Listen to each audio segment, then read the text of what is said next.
حسان بن ثابت higher secondary school, جدید تقاضوں سے ہم آہنگ وسیع و ریز کیمپس، فیصل آباد میں واحد کیڈٹ ساز ادارہ، ہاسٹل کی سہولت کے ساتھ۔ بسم اللہ الرحمن الرحیم۔ عزیز طلباء، السلام علیکم ورحمۃ اللہ وبرکاتہ۔ امید ہے آپ سبھی بخیر و عافیت ہوں گے۔ اللہ رب العزت آپ کو اپنے حفظ و امان میں رکھے۔ عزیز طلباء، پچھلے لیکچر میں ہم نے سورۃ الانفال کی آیات کے ورڈز مینے کیے تھے اور آج ہم ان کی ٹرانسلیشن کرنے جا رہے ہیں۔ بسم اللہ الرحمن الرحیم۔ اذ تستغیثون ربکم، یاد کرو جب تستغیثون تم فریاد کر رہے تھے، ربکم اپنے رب سے، فاستجاب پس اس نے قبول فرمائی، پس اس نے تمہاری فریاد کو، تمہاری دعا کو، تمہارے گڑ گڑا کر رو رو کر دعا مانگنے کو قبول فرمایا۔ انی بے شک میں ممدو مدد کروں گا تمہاری، بے الفن 1000 من الملائکت فرشتے، بے شک میں تمہاری 1000 فرشتوں سے مدد کروں گا، مردفین قطار در قطار، لگاتار ڈسپلن کے ساتھ فرشتے تمہاری مدد کریں گے میرے حکم سے۔ با محاورہ ترجمہ۔ اور یاد کرو جب تم اپنے رب سے فریاد کر رہے تھے، پس اس نے تمہاری فریاد کو، تمہاری دعا کو قبول کیا، بے شک میں تمہاری مدد کروں گا 1000 لگاتار فرشتوں سے۔ وما جعلہ اللہ الا بشرا، اور ما نہیں جعلہ بنایا وہ اسے، الا مگر بشرا خوشخبری، اللہ نے اسے خوشخبری بنایا ہے۔ وَلِتَطْمَئِنَّ بِهِ قُلُوبُكُمْ، اور تاکہ تطمئنہ مضبوط کر دے، اطمینان بخش دے، ڈھارس بندھا دے، بھی اس کے ساتھ، قلوبکم تمہارے دلوں کو، ومن نصر اور ما نہیں، النصر مدد، الا مگر، من سے اندہ کی طرف، اللمین اللہ، مگر مدد نہیں ہے مگر اللہ کی طرف سے۔ با محاورہ ترجمہ۔ اور اللہ نے اسے خوشخبری بنا دیا تاکہ اس کے ساتھ تمہارے دل مضبوط ہو جائیں، تمہارے دلوں میں تسلی اور اطمینان ہو جائے، اور مدد صرف اللہ ہی کی طرف سے ہے۔ ان اللہ عزیز حکیم، بے شک اللہ رب العزت غالب حکمت والا ہے، عزیز غالب، حکیم حکمت والا۔ اذ یغشیکم، اور یاد کرو جب، یغشی طاری کر دی گئی، کم تم پر، النعاس نیند یا اونگ، اور اس کا معنی غنودگی بھی ہے۔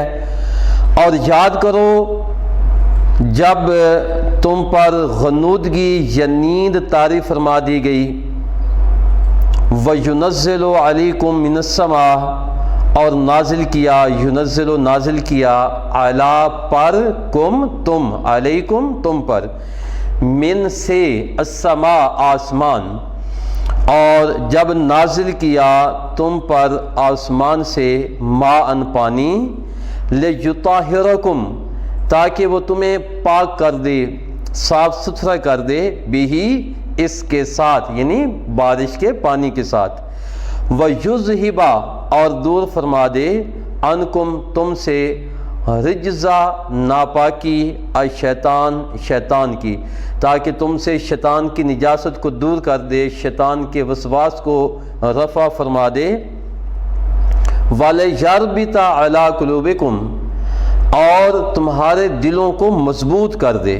تمہارے دلوں کو قوت یقین عطا فرما دے، وَيُثَبِّتَ بِهِ الْأَقْدَامَ، یثبت اور جما دے، ثابت قدم کر دے، بھی اس کے ساتھ، الاقدام قدم، اور اس کے ساتھ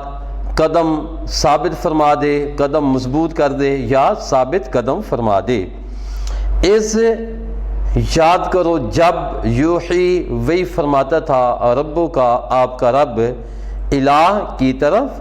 الملائکہ فرشتے، اور یاد کرو جب آپ کا رب فرشتوں کی طرف وہی فرماتا تھا انی معکم، بے شک میں تمہارے ساتھ ہوں، فثبتوا، پس تم ثابت قدم رکھو، الذین، ان لوگوں کو، آمنو، جو ایمان والے ہیں۔ اور یاد کرو جب آپ کا رب فرشتوں کی طرف وہی فرماتا تھا میں تمہارے ساتھ ہوں، تم ایمان والوں کو ثابت قدم رکھو، سألقی، ان قریب میں ڈال دوں گا، فی میں قلوب، دل، الذین، ان لوگوں کے، کافرو، جنہوں نے کفر کیا،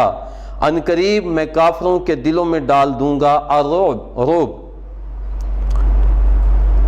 فَاضْرِبُوا، پس تم مارو،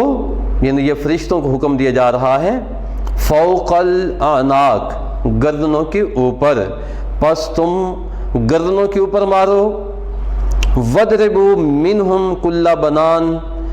اور ان میں سے ہر ایک کی چاروں طرف مارو، یعنی ان کی چاروں سمتوں سے ان کو مارو، کافروں کو۔ یہ فرشتوں کو حکم دیا جا رہا ہے کہ تم کافروں کی گردنوں پر اور ان کے جسم کے چاروں طرف سے ان کو مارو۔ ذالک، یہ اس لیے، بِأَنَّهُمْ شَاقُّوا اللَّهَ، یہ اس لیے کہ انہوں نے مخالفت کی اللہ کی، ورسولہ، اور اس کے رسول کی۔ یعنی یہ جو کافروں کو مارنے کا حکم دیا جا رہا ہے، ان کو سزا دی جا رہی ہے، ان کو سزا اس لیے دی جا رہی ہے کہ انہوں نے اللہ اور اس کے رسول کی مخالفت کی۔ یہاں پر فرمایا جا رہا ہے شاق اللہ ورسولہ، اللہ اور اس کے رسول کی مخالفت کی، تو پتہ چلا یہاں پہ بیسیکلی مخالفت انہوں نے رسول کی تھی، جنگ انہوں نے رسول کے ساتھ لڑی تھی، لیکن اللہ رب العزت رسول کی مخالفت کو اپنی مخالفت قرار دے رہے ہیں، بالکل اسی طرح جس طرح اللہ رب العزت رسول کی اطاعت کو اپنی اطاعت، رسول کی محبت کو اپنی محبت، اور رسول کے مارنے کو، کنکریاں مارنے کو اپنا مارنا قرار دے رہے ہیں۔ یعنی اللہ رب العزت فرما رہے ہیں کہ رسول کا عمل صرف رسول کا نہیں ہوتا، وہ اللہ کا ہوتا ہے،